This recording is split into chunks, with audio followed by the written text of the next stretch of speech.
I'm going to I channel too myself a beverage. am going to channel myself a beverage. Oh, Behold. look. Here it is. Hello, everyone, and welcome back to another episode of the Black Tower Podcast, a Wheel of Time podcast. Mm. I'm one of your Mm. hosts, Andrew, the Bajan Mahal. I lead the battles, allegedly, unless the troops don't listen and they commit atrocities. Then I wasn't there and I know nothing about it. I trained them Well, better. you don't They're rogue. They've gone rogue. put, or do we not have a trader's tree anymore? Did you get rid of the trader's tree? No, it's still there. I just Okay. prefer to not know anything about it, but I can still punish it. Plausible deniability. Got you. Okay, so it's like modern DOD where you can't do it, and if we find out about it, you're in trouble. I don't want to get called to Ruidion to like answer for atrocities.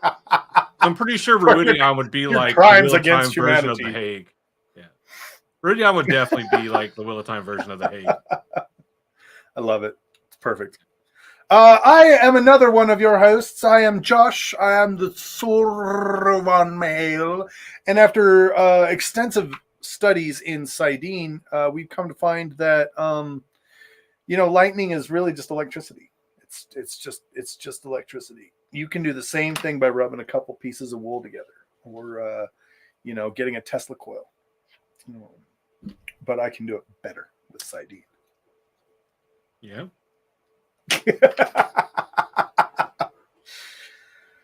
Fucking regular Benjamin Franklin over here. Like a regular Benjamin fucking Franklin. Freaking Benny Frank over here. Benny F. My boy. Benny Frank and the kites.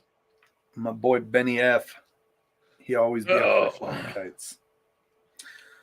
We are the Black Tower Podcast. As Andrew said, we are a Wheel of Time show, Wheel of Time podcast. We like to talk about all things wheel and time and wheel time and wheels of time.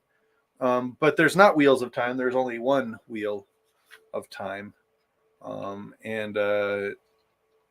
we like to talk about it because we love it, because it's the best. And if you haven't read The Wheel of Time, you should. Why haven't you? Why haven't you? Like that's the question I ask of you right now. The Wheel of Odysseus. If the wheel completes one full turning, is it still the same wheel, or is it now a completely different wheel? Is the last wheel the true wheel, or is the current wheel? I mean, it's not really a good question because deep philosophical question. Still the same actual wheel, but is it though? Yeah.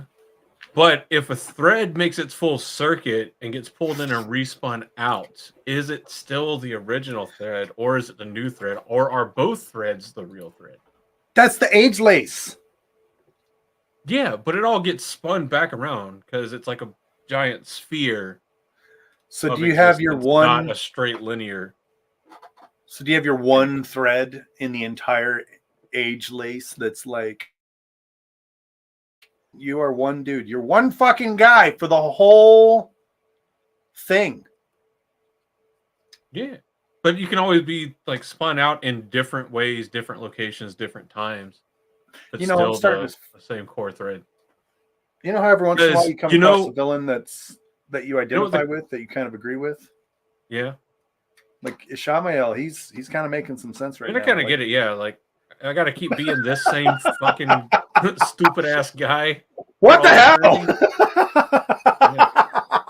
But it's okay. Like, that's how it works, because the creator remembers elementary school, and it really took to heart the reduce, reuse, recycle concepts. So nothing goes to waste. Anyway, the creator is this green. Episode, or before we get into this episode, if you are listening to this once it's public and you wish that you could have listened to it live so you could hear anything that probably wasn't cut out, because we've gotten pretty good at that, but might have been, or you want to be able to listen to what we talk about before recording, along with a myriad of other Patreon benefits, go to blacktowerpod.com and click on the fancy little button that says Patreon. You can also moan while you're there. That's more than welcome. there's forums on the site. You can run there. Some people have already run naked through them, apparently. So, more shoddy. all this extra stuff. Head over to Patreon. Link again is on blacktowerpod.com. And apparently today I'm going to say like 5 times. Because apparently that's what I'm doing today. You never realize until you like watch back sometime of you like talking online, like how much you go yes. You do the public speaking class and they're like, you're going to give a speech and we're going to count how many times you say or and you're embarrassed by how inarticulate you really are.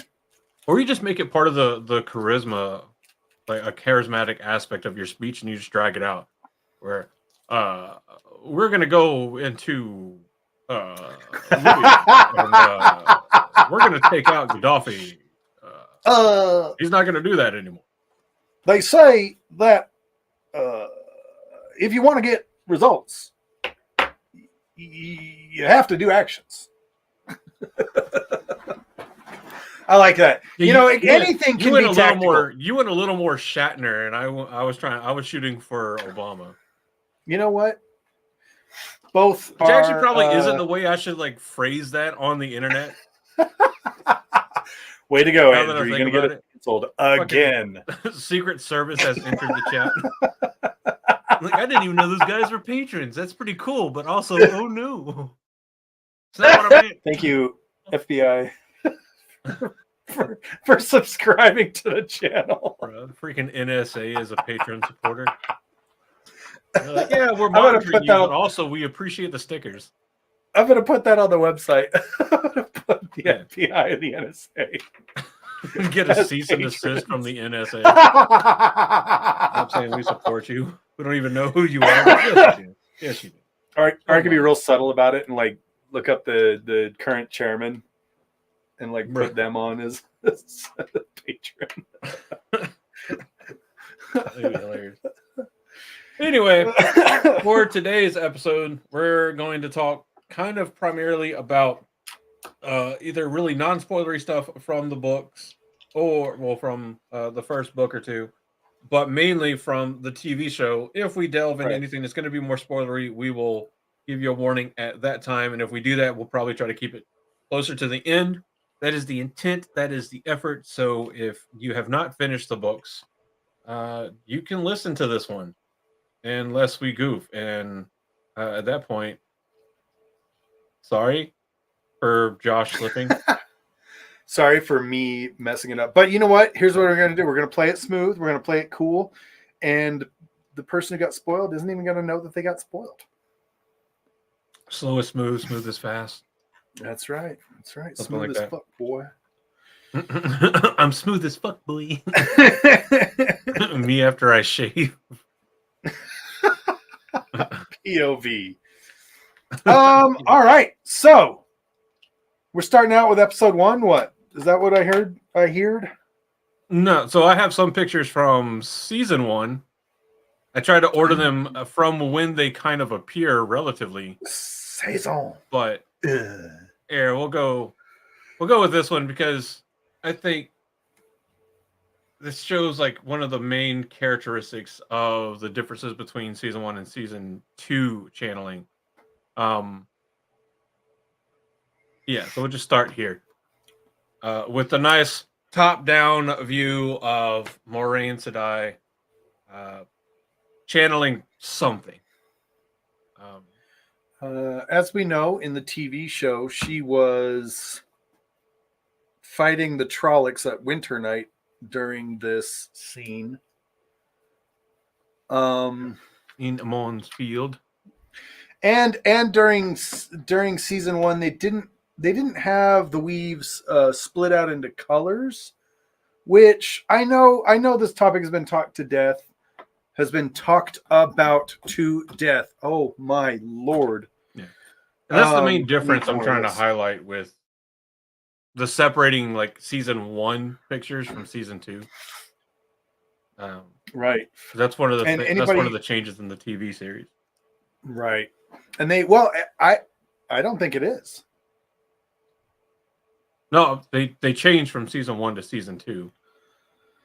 No. Oh, okay. I thought you said change from the book series.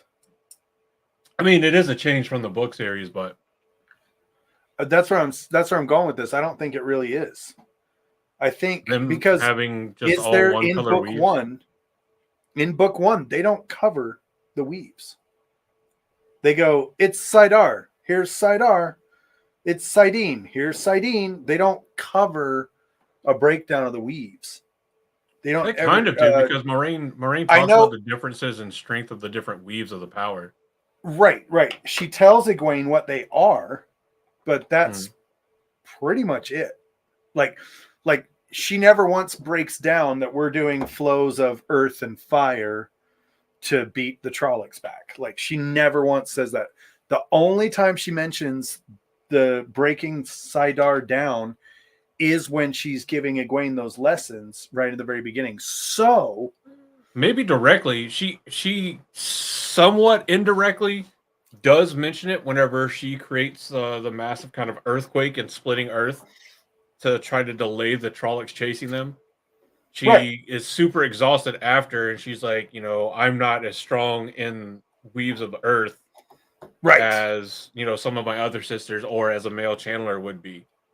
Right. So it's like a little context cluey there, but right. I mean, either way, like in none of the books do they ever describe the different colors of the weaves. They just say it's clearly a weave of air, it's clearly a weave of whatever, and it's kind of like a reader interpretation that they probably would be different colors, at least as perceived by the different individuals. Right. And that's one of the, and that's where I was kind of going with this, is that I know a lot of people got real weird about channeling the one power in season 1 being one color. There's nothing to say it ain't. Like I actually think it was really cool, because what do we know about as a matter of fact, the only thing I think they did change from the books to the show, and I know this isn't a contrast episode, but while we're just kind of establishing, the one change that they made is that, I don't know, in the show, did they give the impression that the people can also see the weaves, or are we as the audience just seeing the weaves because it makes for good television? See, they for the most part don't, and then there's the weirdness with Moraine, not Moraine, with Nynaeve's fucking Super Saiyan 3 explosion later on, that we have potential other explanations for what's going on, but the way that they have Logain deliver his lines implies that he can see it. Damn. Yeah, that's not exactly what I meant earlier, because I also think that people it's just an interesting idea. I don't know that it's actually true, but people perceive colors differently. Like what looks like dark red to me might look like a lighter red to you, but we call it the same name because someone has standardized it, kind of thing. Yeah. Well, and we can say objectively that the same wavelength, it's the same wavelength of light, but we don't know that we don't see it differently. We don't know that we're actually seeing it the exact same way. Exactly. But we've given it the same name. So, I mean, I don't know. I don't like that they made all the weaves just plain bland clearish white. Because throughout the books, even because my thing is there should be consistency in it, that if the weaves were ever going to be in color like they are in season 2, that they would have always been in color. And I think it's more likely that a new channeler just wouldn't understand the differences, rather than it just not be something there, because there has to be something there that does make the weaves being used different. Huh. There's something to be said for that, though. Like if they visually intertwined the different like colors, different differentiations in there, none of the audience would know, right? The audience would just think it's kind of a psychedelic magic. Yeah. It's just magic. Or just think like, Exactly. okay, like just a weave. she's doing something with fire, so it's a reddish orange weave. Okay, that means fire. Like it could be fairly intuitive. Huh. Now, do I think that for season 1 they didn't do it because they maybe didn't have as much of the budget for CGI to put into that work of color coding separate weaves? Maybe. I don't know what all it takes to do that. I don't do that kind of stuff, and I'm not an expert on it. And I'm sure that people like Talk Around Riyadh have probably talked about it a lot and have better insights on it. And they're smarter than us. Yeah. Yeah, definitely. So I don't know, but I mean, no, they definitely are smarter than us. But I mean, like, so you can like this scene, I'm fine with. It makes sense because it's like an explosion of air. Yeah. So to me, like this one's fine. But for a book reader, which we know the show wasn't made, at least not exclusively for book readers. Like when I saw this scene, like immediately my first thought was like, okay, she's just flinging air. And for a lot of this whole battle scene of it does Winter feel Night, like that, doesn't it? she is flinging air. Like she's throwing objects with air. She's flinging boulders with air. The one time that she really that we do see her using fire, the weaves closest to the fire do have an orangish tinge to them. Huh. But I'm also not a big fan. Well, no. Moraine is being resourceful and using weaves to pull fire that's already existing so that she doesn't have to create new fire, maybe stable on stamina to some degree. Yeah, so I don't have the picture of it, but she does heat up the water that her and Lan are in the tub when they first arrive in Amon's field. It's all still just same kind of like white and color weaves. Yeah. Like I gotta say that one thing that I liked to go along with Reese's comment that I really liked that they did in the TV show that I thought was a real stroke of brilliance with regards specifically to channeling is that when she was channeling earth, she was pulling from the stones. When she was channeling fire, she pulled from the fire. And so maybe that was, we didn't get the different colors of the weaves, but what we did get was to see some of the origins of these things. When she pulled from the air, well, you had that big helix that was going right up into the sky.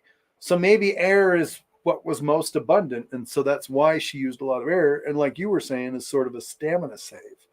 Yeah. I could see that being a tactic. But I like how they did some of the other stuff. Because I mean, you kind of have to have the weaves pulled in from some ethereal otherness area. So I don't think I grabbed that. Nope, that's not what I meant to click. I don't think I grabbed that scene. I almost grabbed the scene of her, of Moraine pulling all the weaves down from the sky, but I didn't because I was like, oh, I've already got 2 pictures from that scene. Yeah. And for those of you who are listening just on audio only, we got a picture of Moraine, and she is throwing a blast of air in front of the Wine Spring Inn, and Lan. It's at the same time that Lan's doing like the somersault, and he ends up taking out 3 trolleys. Because this is the moment where he's somersaulting forward, and the blast of air that Moraine is channeling kind of goes by him and almost aids him in his role. Yeah, which was a really cool way to show just how much they trust each other. Like fucking tactical role, fucking better than that fucking cop that got scared by the acorn that tactical rolled twice for no fucking reason. It was slow as shit. Anyway. Bruh, but it's an acorn. If you're gonna fucking tactical roll, at least be fast and tactical about it, and not scared by an acorn. Anyway, what is Galaxy Quest when Jason, Tim Allen's character is like tactical rolling on the planet, and they're like, "Does the rolling help?" And he goes, "It does actually." Yeah. It's like fucking Ace Ventura when nature calls, and he's just like crawling around on his hands and feet. Quick, hit the light switch. It's right beside you. Hurry. Fine. But yeah, so I like, for some of it, I like, because it could be like a stamina saving measure, like pulling air, pulling fire, that kind of stuff, where you're like using fire that's already created, but you're pulling it into a shape to use it, maybe bolstering it with your power. Fine. I don't like the idea of her pulling from stones. I mean, when she flings like half of the wine spring in, I didn't see it as her using earth to move those. I saw it as her using air to move those, because she is stronger in air than she is in earth. I But mean, according that to the could be a books, good... and that might also be a little bit of like freaking me taking some copium to deal with why all the weaves look the same fucking color. Fucking, I'm fucking sipping on copium, man. You know, that's a, you bring up a valid point though. The only thing... Oh, RJ assigned colors according to wine. Check under the heading mechanics of weaving.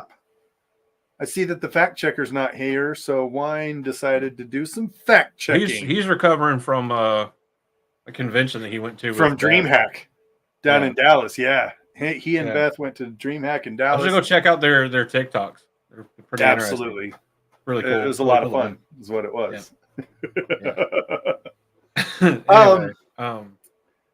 Yeah. No, I like your point. Like, did she use earth to move the wine spring, or was it air to dismantle and launch? Yeah, I think it's kind of, it can be kind of a hair splitting argument, but where we've talked about in the TV show the mechanics sort of changing, right? If she is, and if shown time and time again in the TV, you draw from the elements that are around you. She could be drawing from the air, which is damn near inexhaustible. We only see that with Moraine this one time, if I remember correctly. Well, really? Oh, we'll have to look and see. I mean, because anytime they channel like anything, like we see it come from the ethereal air. Period. So you can make that argument for air, absolutely, but other than that, we only see Moraine during this fight pull weaves that seem to come out of the fires around her. We don't see any other channeling instance that I can recall where they pull from the element that's around them. So like this next one, this is Alana doing her badass pose. Like, what the fuck do you mean all the snacks are gone pose? When she just freaking erupted the shit of the ground. Like she took completely fine ground and turned it into like the Korean DMZ and just put landmines fucking everywhere. Like she did, actually no, didn't she? Have you seen the movie with Gerard Butler and Morgan Freeman, Angel Has Fallen? No. Oh, you got to see it. You've seen what is it? Olympus Has Fallen. Have you not seen Olympus Has Fallen, London Has Fallen, or Angel Has Fallen? Wow, I've seen movies you haven't. Do you like Gerard Butler? Yeah, that's the fucking wrong answer right there. I mean, I like Gerard Butler. I think he's got range. I think Gerard Butler's got range. You don't go as long as most of that range is like to the Phantom of the Opera and not be a complete and total badass. Like, oh, I didn't even know he did Phantom of the Opera. So he was the Phantom. Oh, well, I'm not a musical guy, so that would explain why I don't really know it. Like, see, I'm over here like when I'm telling my kids like pick a song, we're like fucking show tunes. Let's go. You talking to me about a musical is like me talking to somebody with a Kawasaki Ninja about a Harley. It's like kind of in the same genre, but they really don't care. Yeah. No, I hear you. I hear you. Anyway. Yeah. They're really good. But you got to watch the last one. I'll put them on my list. Yeah. Well, you got to watch them in that order. Olympus Has Fallen, London Has Fallen, and then Angel Has Fallen. They're really good. I'm coming out of a situation in which movies were not really available to watch. So, you know. Yeah. But I can't make the comment I was going to make because it would spoil part of you. Part of the movie for you. I feel like the season 1 color was used when the weaves became visible to non-channelers, like when there was actual fire present, the weaves could be seen because the fire was coating them. Okay, yeah, I could see that. see that. Yeah, no, I can see it, but like when Moraine draws from the fire, the tinge of orange is almost like on the channeling weaves as a reflection of the physical fire there, and it disappears when the weave gets further away and then recoalesces into the fire that she's flinging, and then it shows up again. So maybe it could be like a concentration of stuff, like she was siphoning fire away from the fire, and as it like diluted into her weaves of air, it became less visible, and then when it recoalesced, it was denser and able to be seen again. I could go with that. I'd be fine with that. But like, so here it's really hard to see because the entire background is pretty light, but Alana is pulling, or the weaves that she's using are coming just from the air above her going out. And we know it doesn't show it in this picture exactly. I don't see any part where it is, but I think in the TV show where all of the explosions are, especially because of the smoke, we see flashes of fire. So fire and earth, small pockets of fire and earth, or even fire and air still. True. But either way, she's using multiple weaves. Those weaves being sent out have to contain that from her, and it's still just all white. So I think it was more so now the way the weaves look, like the actual flow and like the texture and how they're used and moving, I think looks fantastic. Yeah. It's pretty much exactly kind of what I pictured in my head.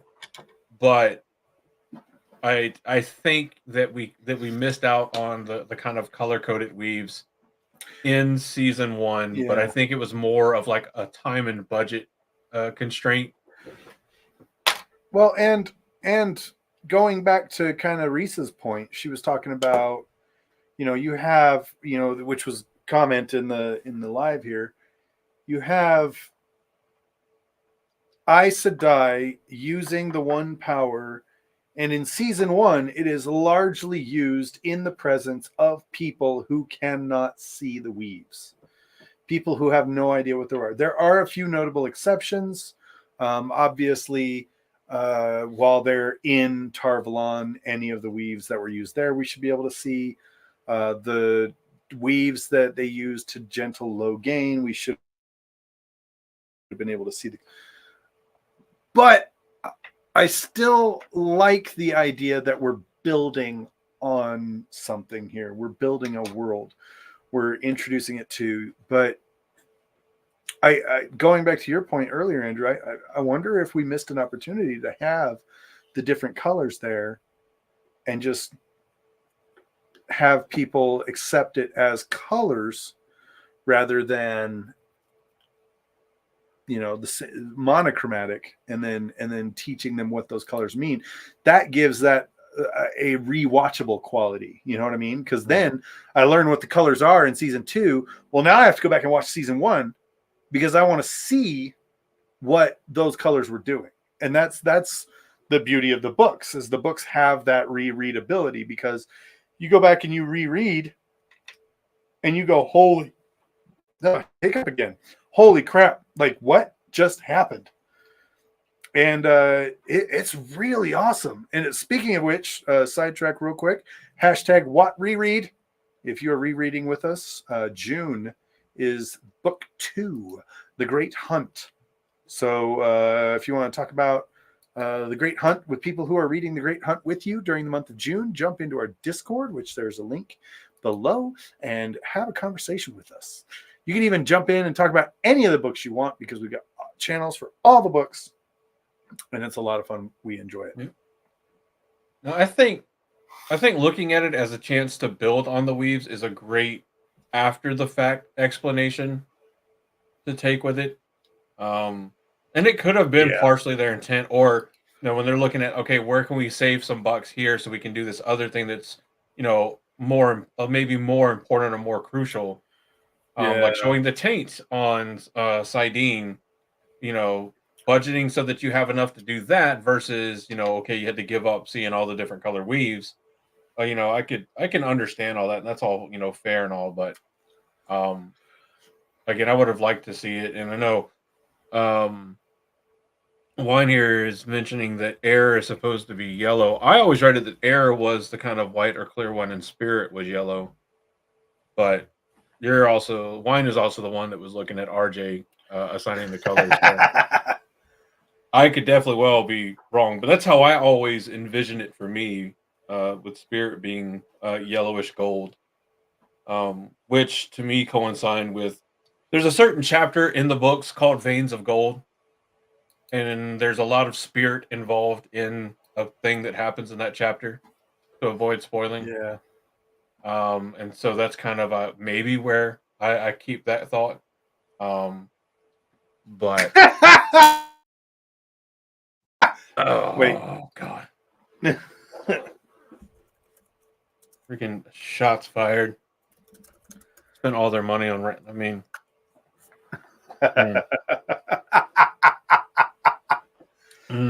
yeah. Anyway, let's see next. The next one I got. So Logain holding in the stench from him taking a shit in the cave, because he's a classy gentleman. Not only that, but they wove like a shield around him, and that thing does not breathe. Okay, that little bit of taint weave down by his left shoulder. That's actually the faint smell of dysentery from being stuck traveling in subpar conditions. Oh God. Look, you're hashtag not wrong. Aes Sedai war crimes. Hashtag Logain did nothing wrong. Hashtag the real vileness is Aes Sedai prison food.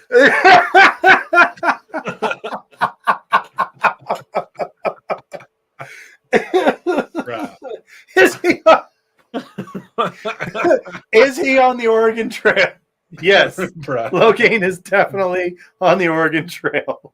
Yeah. This is actually the start of Karenni died of dysentery. The story that Logain killed Karenni, that's Aes Sedai propaganda. It didn't happen. It was damage to the gut. I mean,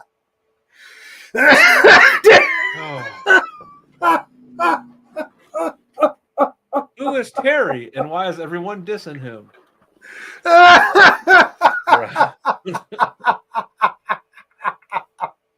That's what they meant whenever they said, "I want you to destroy my gut." Oh, bro. Probably not what Karenni was after. Oh, but So, I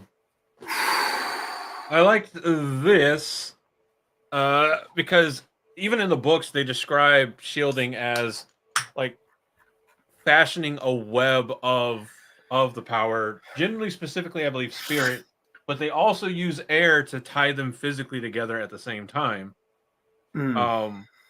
And at this moment, this is after Logain breaks free, and they've kind of got him back under control. Leanne is leading the circle. Well, no, not at this time. They're all fighting kind of independently. They've kind of got him back under control after he kills Karenni, and this is right before Steppen pulls a Star-Lord and fucks up the whole situation by rushing in, and Star-Lord asks the question and punches the guy and just starts bad shit.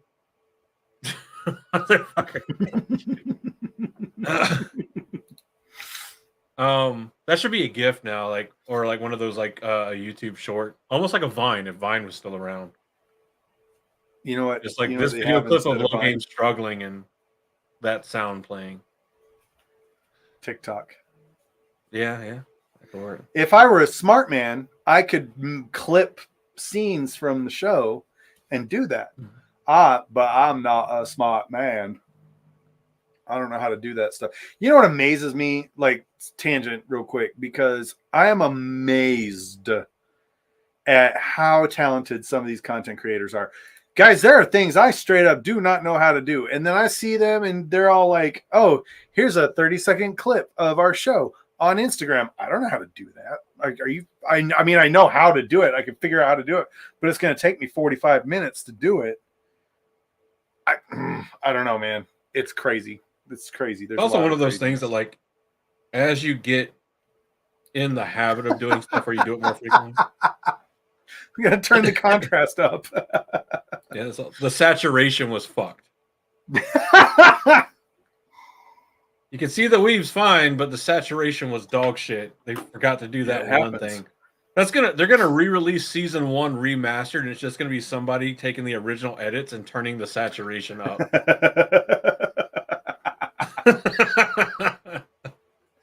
I love it. But so this one we see, like, they're shielding Logain again, trying to get him back under control after he kind of breaks free of his original shield and kills Karine. Steppen, being of course her warder, is super pissed, runs in and is like, I'm gonna kill him. And this is where it seems like the actual shielding is both spirit and air, because when he tries to hit him with his power wrought or what is presumably power wrought hand axes, it gets stuck in the shield itself. I'm assuming it gets stuck in the air, which, begs the question, like, is the air so intricately weaved with the spirit for the shield that they can't just let the air go? Like, what are your options? Either give Logain a way out, or just drop the air part of your thing and let Steppen be the one that just kills Logain. Like, tactically speaking, if it's like either there's a risk of Logain breaking free because of a rogue warder who's gone into essentially a blood rage, or you drop what's now acting as a protection for Logain physically, and just let fucking Steppen take him out. Well, first off, I think we got two things going on here. First off, I think that you've got a flow of spirit. I don't necessarily know that it's air. I suppose it could be. But the way I saw it was you had a flow of spirit originating from the Aes Sedai, trying to contain him. Mm-hmm. And the fact that the shield there is not, because remember, when the shield is in place in the show, they actually show it adhering to him, right? Yeah. So my understanding, and this actually goes along with what we were saying about pulling from the elements around you, because if he is in a bubble of spirit right now, and it is an unfinished shield of spirit, that means he still has some access to saidin. What does he have around him? He has air. He has earth. He's standing on the earth. He's standing in air. So my understanding is that he is resisting. The reason why they're having such a problem collapsing the shield on him and actually completing the shield is because he's pushing back. So when Steppen jumps on him, I don't think he is being held back by the Aes Sedai's weave. I think he's being held back by Logain's weave.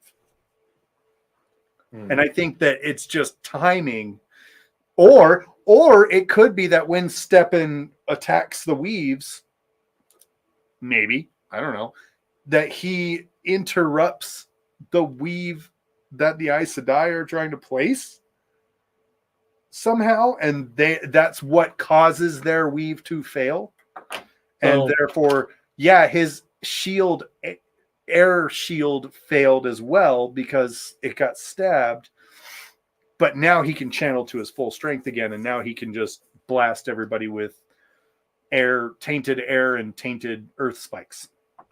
So then my question would be, what part of, if this is only spirit that they're using against him, what part of that weave is forcing him to his knees?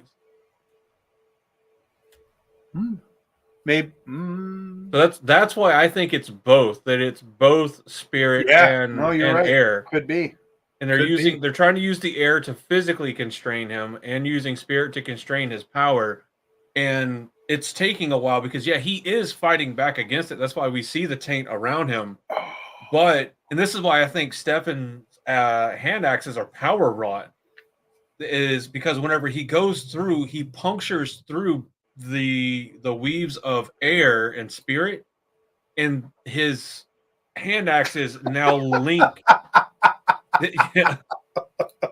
His hand axes now give Logain something that he can affect on from inside the shield to have an effect outside the shield. Because if you watch, whenever he shatters those hand axes, it starts inside and spreads out through the hand axes and explodes them outside from there. That's why I'm saying Stepan pulled a Star-Lord, because they had him contained and nobody else would have died. And I mean, all 90 fucking hacks.exe plot armor, fucking Super Saiyan 3 undid it all anyway. Yeah. But just like Star-Lord, like they had Thanos on the ropes, they would have taken the gauntlet, but then he's like, "Oh, my love," and punched him in the face and fucked everything up. Same thing. Where's Gamora? Yeah. Who is Gamora? Why is Gamora? I'll do you one better. Why is Gamora? So that's what I thought here, and I thought that's what makes me think that Stepan's, again, hand axes are power wrought, because I don't think a normal weapon would just cut through or pierce into like a pure like shield or sphere of air. Yeah. Do you know? Is that the same? If they also do the air? No, that's a great they're also kind of cutting off some of like his potential oxygen supply. So they could also have the strat where, like, hey, if nothing else, if we fight long enough, he'll just pass out. He'll go 99. We can do this anyway. Yeah. Yeah. Here's another thing that gives credence to your air weaves as well, because what did we see earlier in the season? Was it earlier in the season? I think it was, where Egwene is captured by the White Cloaks, and the White Cloak, Eamon Valda, is like, One Eye Sedai told me you don't need hand motions. And what do we know about Logain? He's never used a single hand motion. Not one. Every single time he channels a weave, his hands are by his side. Now, they would use a weave of air because they would expect his hands to move. That's why they were so unprepared when he attacked them with a weave while his hands were not moving. Oh yeah, they got reliant on the Semitic component of spell casting. Yeah. Well, so for Reese's comment here, I don't think he went for both, right? Huh? I don't think he cut through any of it. And I don't think Saidin stopped the axes. I think the axes got caught. They only partially cut through or penetrated the Saidare shield of spirit and air. I think they encountered the air, and because the whole purpose of it was to be a strong shield to hold things together and push in, they got caught after slightly penetrating in.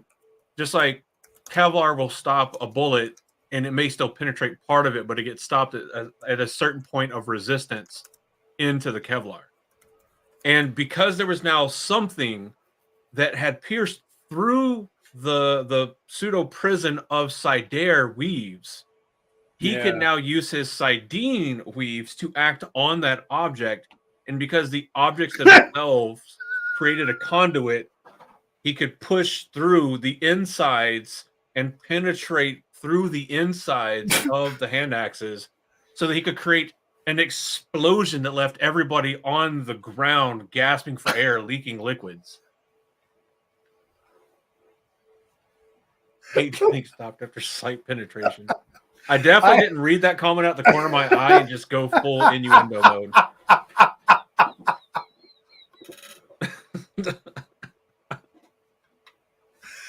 You are all perverts. Come on. You're all perverts and it's disgusting. I like it. I like it.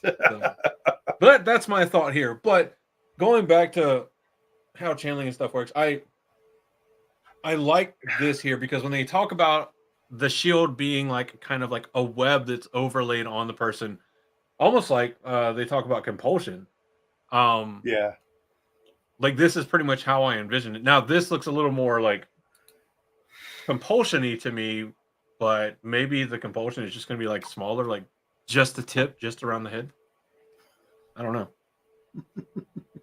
Anyway, speaking of spirit things and potentially compulsion-like things, the Oath Rod. Not potentially compulsive, actual compulsion. Hey, I'm avoiding spoiling things that other people may not know. Well, it's an Oath Rod. We know about the Oath Rod from book 1. Yeah. If you swear on the Oath Rod, you are physically bound to keep your promise. Yeah, I shouldn't have made the joke. To speak no word that is not true. We haven't seen compulsion in the TV show yet, so I guess I shouldn't have said that. Damn it, Andrew! What the hell's wrong with you? Gosh. Yeah. Well, it's just we haven't seen it in the TV show, and I just said a word. If you don't know what it is, then you don't know what it is.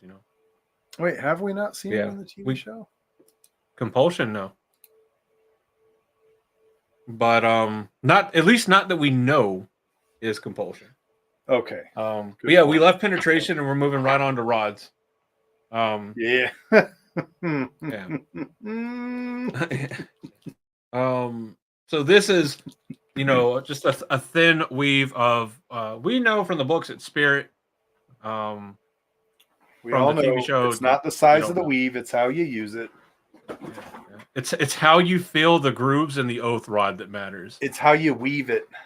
Yeah, because that's what you can see it right behind Suan's pinky, how it's filling in the grooves on her very intricately textured rod. Yeah. This is a double-ended rod with some very interesting texture patterns on it. And you can tell who the dominant person in the situation is because they're the one using their fluid-like weaves to fill in all the grooves. The crevasse, so it reaches the other person. Yeah. Just saturating the crevasse with their lubricating weave. And it makes it so smooth, it like slides into and onto your very soul. Yeah. Do you see how they both gently caress the rod and only hold it underneath the shaft, leaving the top open so that it doesn't feel constrained?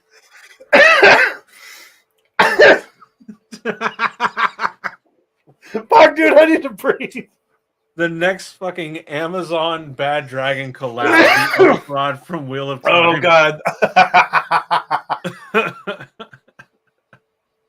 Actually, I think it's a bit too tame. Yeah, I think it would have to be Adam and Eve. I think it's too tame for Bad Dragon.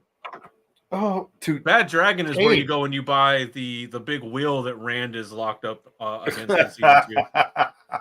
Oh, you're such a bad dragon, aren't you? Oh. Aren't we? Don't we have a affiliate account with Adam and Eve? We do, and I keep meaning to look into it to see how it actually works. Like most other things of an intimate nature, I have no clue what's going on. So. That's what all your exes tell me. Wait, what? Hi. Anyway, I mean, to my knowledge, you've only spoken to one of them, so. Yep. But hey, man, that's your own trauma you have to deal with. If you reckon I've already got my therapist going. There you go. I mean, you know what? I have a therapist too. His name is Jerry. I think he's a sailor. He's definitely a sailor.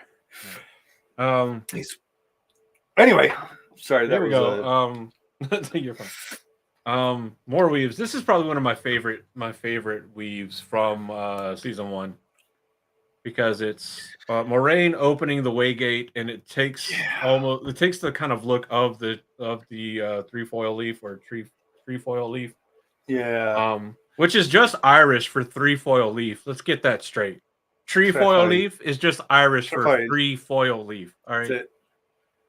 So that's all it is. But again, here I like how kind of have it again from the point of view the weaves are coming in from this ethereal otherness. I would imagine that using a weave to open a waygate would be spirit as well, but you know, we don't know. Much like the airlines, that answer may never arrive. It's true, or it'll be late, like a period. I was curious, and I was trying to look it up, and I can't find a good picture of it. But the Avendosora tree in Charleston, does that have the 3-leaf pattern? I don't know. That would be a great question for our friends that attend OGearCon. I'm sure there's probably pictures out there somewhere. If you search Robert Jordan and tree, I'm sure it's got to show up somewhere. Well, it's funny. I just searched up Avendosora, and there's a Facebook group, Avendosora Energy Holistics. Makes me wonder if Avendosora means something outside of the Wheel of Time, because I had no idea that was it's funny. I just put in Robert Jordan tree, and the first search result is the Chora trees. Well, you're just so awesome, aren't you? So proud of you. Is this it? What is the title of this article? Near the what? Look at near the student union is one of 3 champion trees. Oh, this is completely different. I don't know. Maybe. I think so. I don't know. I haven't ever been to the tree yet. Not yet, but we're gonna go. Okay. It's a wolf brother. What's up, brother? What's up, brother? So, anyway, but I like this because other than the not included leaked or whatever still photo of Patton Fane holding the Avendosora leaf or the trefoil leaf key, this was kind of like the only callback we got back to the key leaf from the book. So the tree is based on the angel oak in Charleston, South Carolina. And I believe the oak tree does indeed have a 3-leaf pattern. I think it does. They're kind of like bigger leaves. Oak leaf. The shit we Google for. Oh, no, it doesn't have a 3-leaf pattern. Oh. Not at all. Oh, wait. Actually, the southern red oak does. And well, I believe the angel oak is a...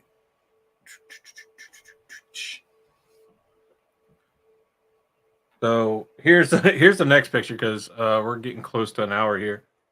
Oh, hey, snap! Look at that. Yeah. This is Rand standing up for himself and showing Ishmael his cool action figure. He said, "Look at my pretty shiny rock I found." It's not a doll; it's an action figure, Ishmael. It's not a toy; it's a collectible.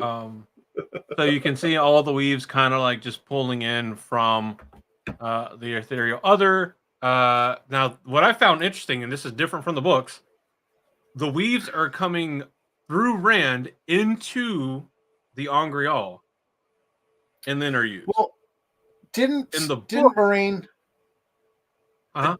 say that was a device that held Sayidine?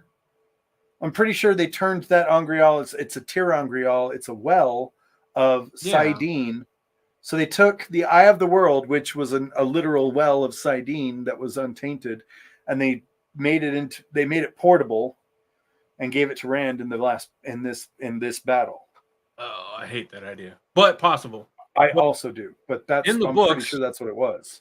In the books, regardless, whenever it's not a Tirangreal, all the other Angreal, you reach through them to pull the one power in.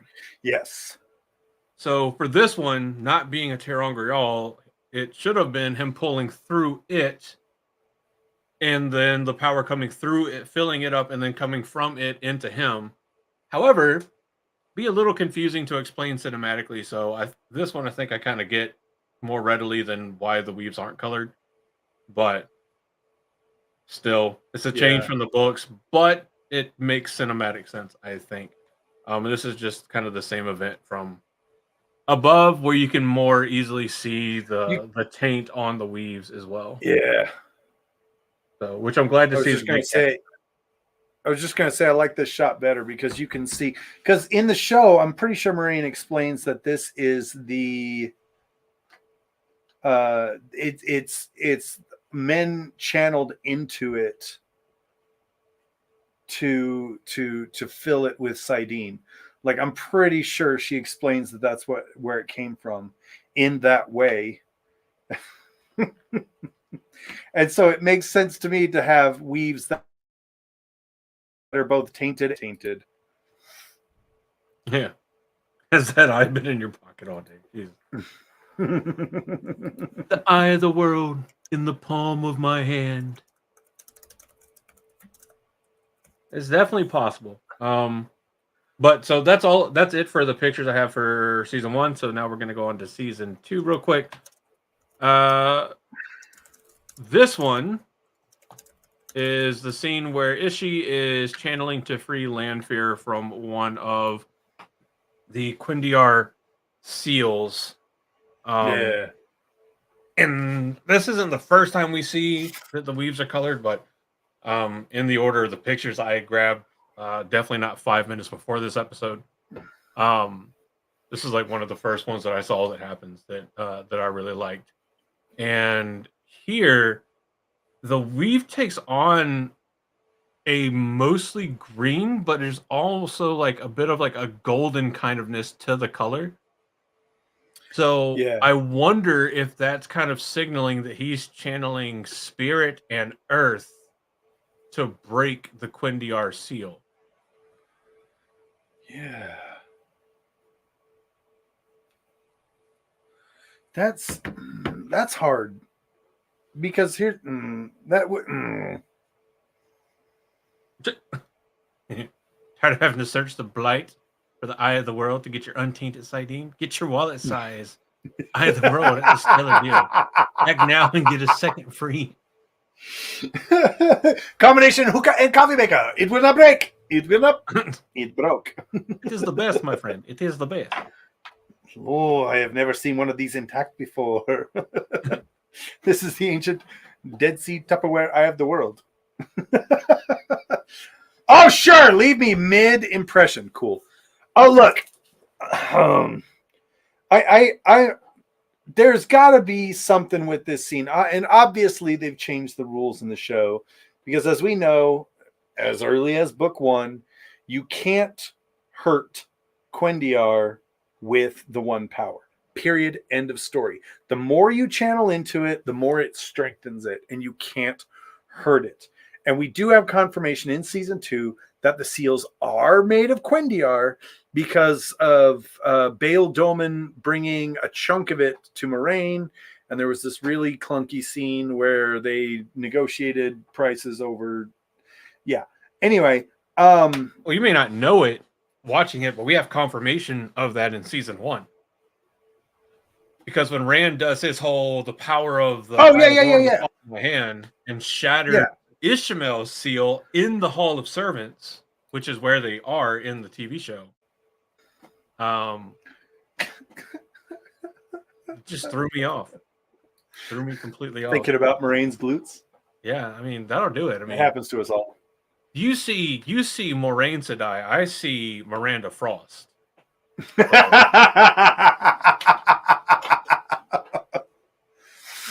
But yeah. Obviously, reasonable to think there's some aspect of the true power going on here. Or true power. But you can also see, like, in his left hand, he's got the same he has the ring on bracelet that he's using as one singular ring for his whole palm for some fucking reason that he had. No, it's like a 3-looped ring that goes across. I could have swore it was just like one. It's a sling ring. It's a Doctor Strange sling ring. Are you sure? I could have swore it was like just one big loop that goes around the palm. I mean, I can look it up. I mean, you can. I feel confident, but I have felt confident and been wrong before. But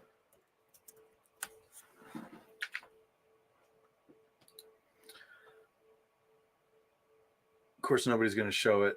They're just going to show pictures of. You can also look up whatever Loose Theron is holding in his hand in the cold open. It's the same thing. You're the same thing. I mean, that's fine.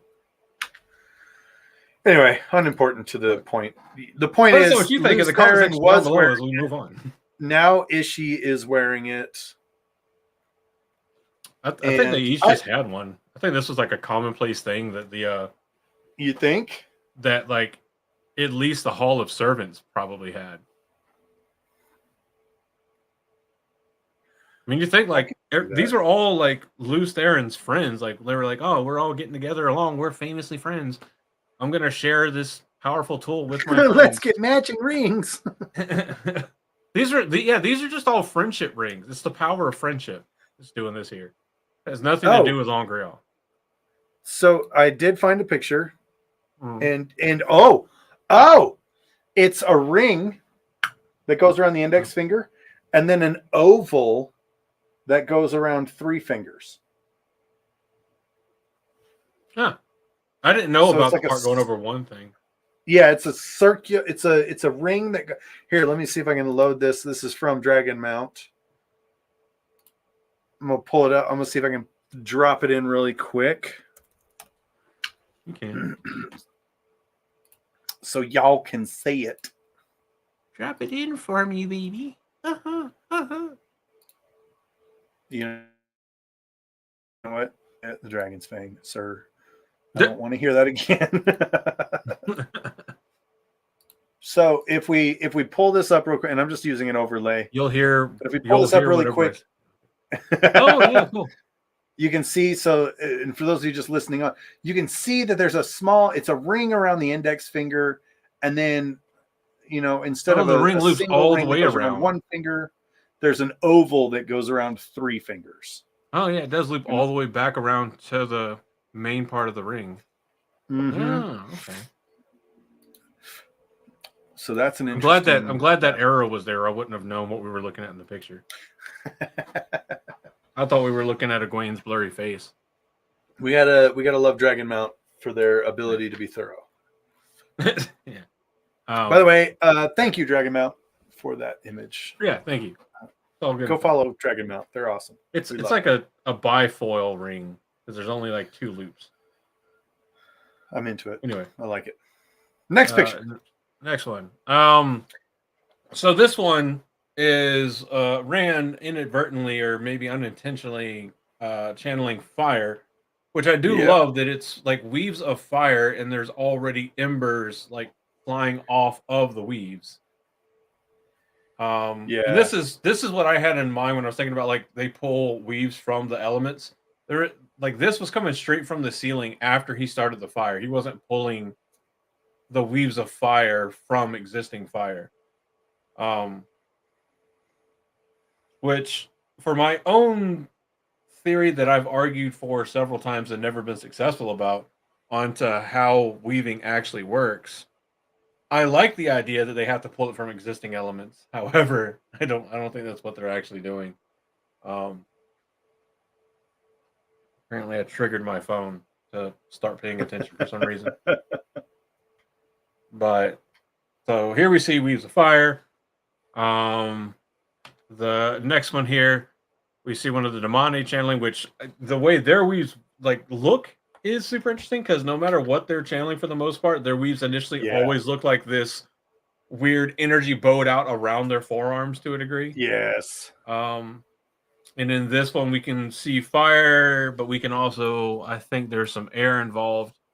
Because this is where they start channeling explosions at the fleeing Egwene and Elaine. And, explosions. Then we have this one, which I think the actually might be season 1. No, it's not. Yes, it is. No, it's not. I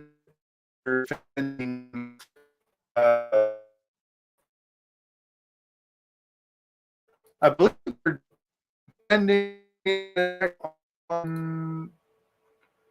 Isn't this when Lanfear is coming through and they're trying to defend against Lanfear? I'm not sure. Like, I didn't hear most of what you said because it went super robotic for me. Oh shit. I was saying, I believe this is the scene where Lanfear is attacking, and they are banding together like to defend against when Lanfear. when she's walking through the foregate Yeah, part of Camelin. Oh, okay, that definitely could be it. blowing everything up. As a distraction, Rand asks her to do that to help him escape. Oh yeah. No, that makes sense. Or like trying to like stop the fire or something. I'm not exactly sure. But yellow colored weaves and then the white weaves. I don't know Yeah, you if you can need spirit to see make it rain, but making it rain. I don't know. But then we have this one of Moraine once again opening a waygate. Foil. Yeah. Before she gets what was the phrase? Clam slammed? No, that's Yeeted. not the same. Yeah, I mean, I was trying to Yeah, think of like the female equivalent that's a of cock different block. situation. No, I was thinking of like the female equivalent of a cock block. Oh, Hot swat? no. Oh, what is it? No, I know what you're talking about, and I don't know what it is. I can't remember the phrase.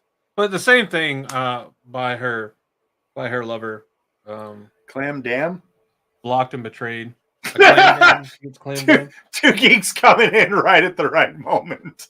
Yeah. I think that's lip sealed.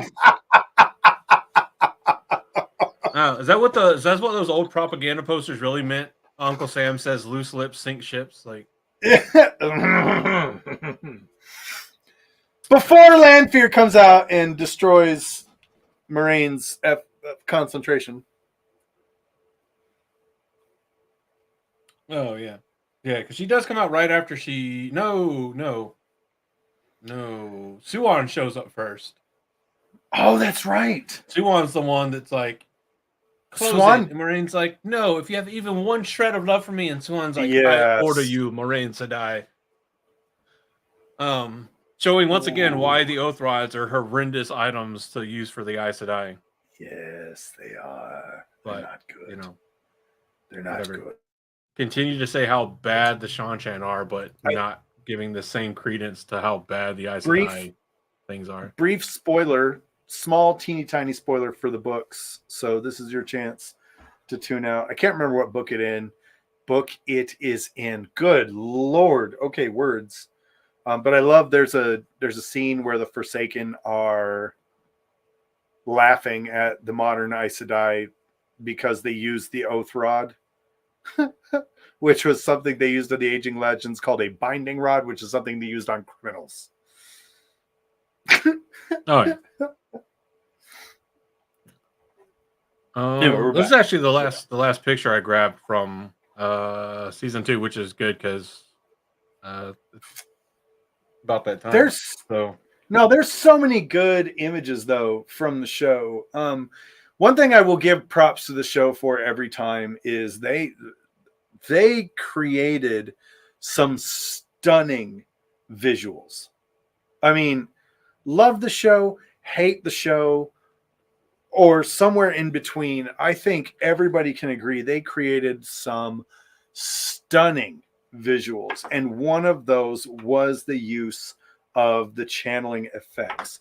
Now, of course, as readers, we've got, we take issue with some of these things because we understand the mechanics in the books and we want them to be the same. And Rafe has made it very, very clear that this is his baby. He doesn't care about, and I don't even mean this derogatory. I'm saying he's made it very clear he doesn't care what Brandon Sanderson has to say. He doesn't care about Brandon's input. My guess is that he's not really too concerned with Team Jordan's input as well. He is very, very happy to make this his baby. And you know what? Power to him. I respect someone who can make a call like that. All that being said, I feel like he's done an amazing job of creating a world in which we get stunning visual scenes, stunning frames where it's just like, damn, that's beautiful. Damn, that's gorgeous.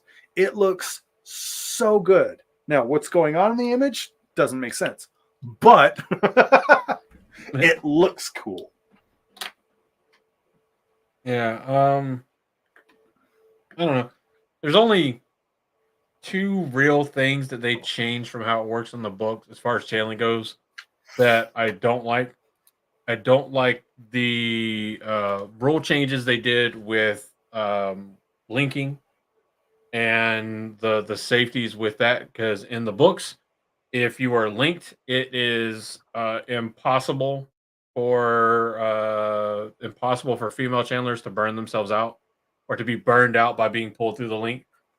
And in the TV show, that's not the case. And the best explanation that I think we can think of, or I thought of when we talked about this a while back, that as far as I can remember, was that in the TV show, it's not a proper link. It's more of what's her fucking name? It's Amalisa, Amalisa? who is Yeah. controlling the flows of the link, and Like because she's Amalisa only using trained, like Amalisa using her fellow channelers as Angreal rather than linking with them. Maybe there's something to that, but I still don't like it. I think it's a breach of the rules from the books. Which no articles really had an issue with that, but articles had an issue with Nynaeve's testing scene that they claimed didn't happen in the books when it absolutely did. which totally happened in the books. But you know, Google searches are hard, so shit happens, I guess. And then the other thing that I don't like is how they had the bond between Lan and Moraine seemingly completely disappear when she was shielded, and then almost had to be rebonded. And even if the bond didn't disappear and that was her just re-allowing him in, that doesn't take channeling to do, so I still don't like it. And to me, it's in effect the same fucking thing. Like, no, in the books, they were able to completely sever their bond, like, or mask their bond while like leagues apart. They didn't have to be around each other to unmask it. And being shielded also didn't just sever your bond. Like, no, and she released his bond. She absolutely did, because she wouldn't need to rebond him if she had not. She released his bond. But when would she have done that? Because she was shielded by Issue. Know. And he knew where she was. That's again, the whole point of like why him being visually with Nynaeve. Why him being with Nynaeve was such an impactful thing, because at the same time that they're getting dirty is Moraine and Rand fucking leaving off to the Blight. So he's distracted and not paying any fucking attention. And that's what I'm saying. They make it look good. It looks so good. Visually, it is beautiful and stunning in every way. What's going on in this picture? I really don't know. I have no idea. But it looks cool. Just like Wolf Brother said. And also, Wolf Brother, to acknowledge your other comment, BTP is hosting a reread. We are currently hosting a reread for the month of June is The Eye of the World. You have all of the month of June to read The Eye of the World. June is The Great Hunt. So you can do it. You can still catch up. We're not too far ahead. Jump in. I'll actually be reading The Great Hunt along with the reread this month. And then when y'all get to the Heresy month, where you read the prequel novel that doesn't actually exist, I'll do my reread of Eye of the World then. But yeah, so far, channeling in the books and channeling in the TV show, for the vast majority, seem to be working like 90% the same. Yeah. There's caveats to the linking process, which again has potential explanation. There's the caveat with how the bond works, which again has some caveat of explanation. Maybe I don't know when or how it would have happened. Maybe she did it like, oh, we're about to go in here. We're probably gonna fight. Oh, instead of dropping a save, I'm gonna drop this fucking bond. I don't fucking know, but I can't explain it. And the change from season 1 to season 2, now we get different colored weaves as the creator intended, quite literally, since RJ assigned colors to the weaves. So, you know, I appreciate Rafe for bringing that to light and into realization and actuality in season 2. So I do think it all looks good. I like the way it's done in the TV show.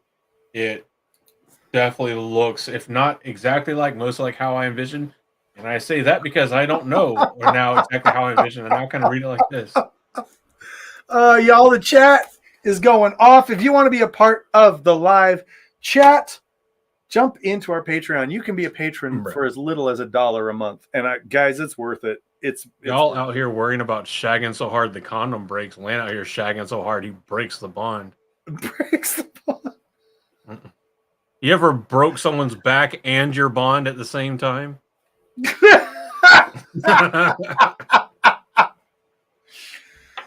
All right, Andrew, was that your final thoughts on the channeling of the TV show? Yeah, that was my final thoughts. What are yours? I gotta say, you know, my final thoughts are somewhere along the way, somewhere along the same. Like visually, it, you know, you can take a frame and visually it looks cool.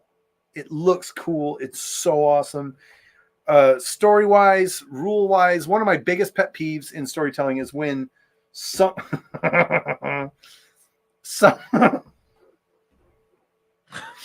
is when you can't follow your own rules. And I leave in place the caveat of give me time to learn your rules. And that way, when you do something, it turns out it's not actually against the rules.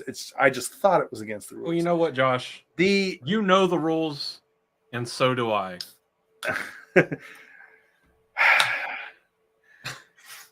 Land's no stranger to love. We're no strangers to love. You know the rules, and so do I. Yeah. Nynaeve is what you're thinking of?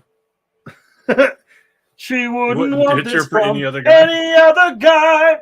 I just want to tell you how I'm feeling.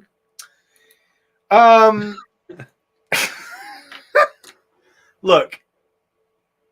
Channeling in the show, bro, it is. I notices the bond drops, and that's when Nynaeve pulls out the fucking grapefruit technique. Wait for the beat drop. Wait for the bond drop. Have you seen the grapefruit technique video? No, bro, you gotta watch it. That joke is so funny, and you will die laughing once you see it. You got to go and watch it. Oh, I love it. But I love it. But Nynaeve's like, "Oh, you're not focused anymore." Grapefruit technique. When it comes to channeling, they have been pretty consistently mysterious in the show. In season 2, we've started to scratch the surface about how channeling works. But really, when you condense everything into the show, when you condense everything down to strict channeling rules and how channeling works in the show, we don't have a lot of information. It is still very much a mystery.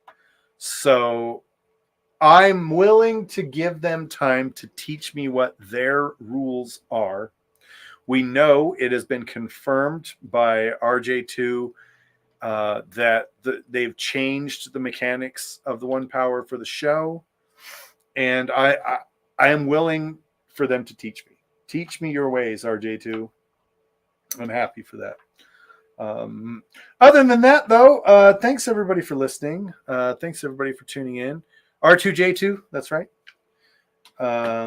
Thanks for tuning in. Thanks for listening. Thanks for commenting. For those of you who are not listening live, totally cool. Thanks for listening.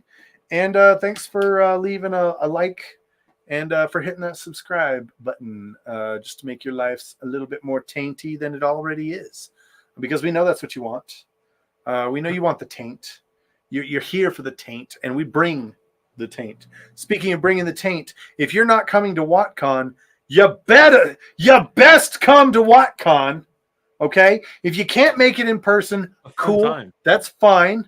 If you can make it in person, that's going to be awesome. If you can't make it in person, get a virtual And I done a batch of peppers fermenting for some WatCon taint. And I'm not going to say details because I'm under strict orders to not say details. Shh. But I'm going to say this. You're not going to want to miss the Watt Ones panel. I didn't tell you couldn't say anything. Who the fuck put you under orders? Your mom. She called me. She was like, I'm calling on behalf of my son. No. How did you know exactly what my mom sounds like, dude? That's because she called. Tell her to stop calling me, dude. Yeah. Thank you for tuning in. Thank you for being here. Picture of my mom? No. Thank you for being here. Not too far off. Get rid of the beard and put the hair everywhere. What's your middle name? I feel like she'd be like Andrew Michael Wilson. Or whatever your middle name is. I don't know if it's Michael. No, I don't think it's Donovan. D, right? Yeah, it's Donovan. Yeah. Actually, growing up, my parents and all my friends up through like maybe middle school only ever called me Donovan. I was only ever called Andrew when I was in trouble. So like through like maybe the first or second year of middle school, I would like borderline fight people for calling me Andrew. And then one day, I just hit the complete fuck it meter and went, yep, it's fucking Andrew. I got tired of fighting with substitute teachers. Substitute teachers are the fucking worst. Like, yeah, that's my name, but I go by this. Well, it says this on here. Aaron on you. Like, fuck you, Balake, asshole. D nice. Anyway, thank you all for tuning into this episode, talking about how channeling works in the Wheel of Time TV show. Hopefully, we actually talked a little bit about how channeling works in the Wheel of Time TV show. And if we didn't, go check out Talk Around Riyadh, because I'm sure they have talked about it in great length and a lot better than we did. And a lot more articulate than we were. But did they have the two different presentation angles of pictures where it's little picture, big picture, little picture, little picture? Some people say, I talk to people, my pictures are the best. We've got the best pictures. A lot of the smartest people say my pictures are the best. All right. It's kind of crime. It's so illegal. It's got to be a felony. All right. Thanks for tuning in. Thanks for enjoying this week's Dose of Taint. We hope that wherever you are, you leave here a little bit more insane than you were when you first started. From all of us here at the Blue Star, Josh. I've been Andrew, your Bajan Mahal. Thank you again. And we'll see y'all all again next week for the next episode of the Black Tower Podcast.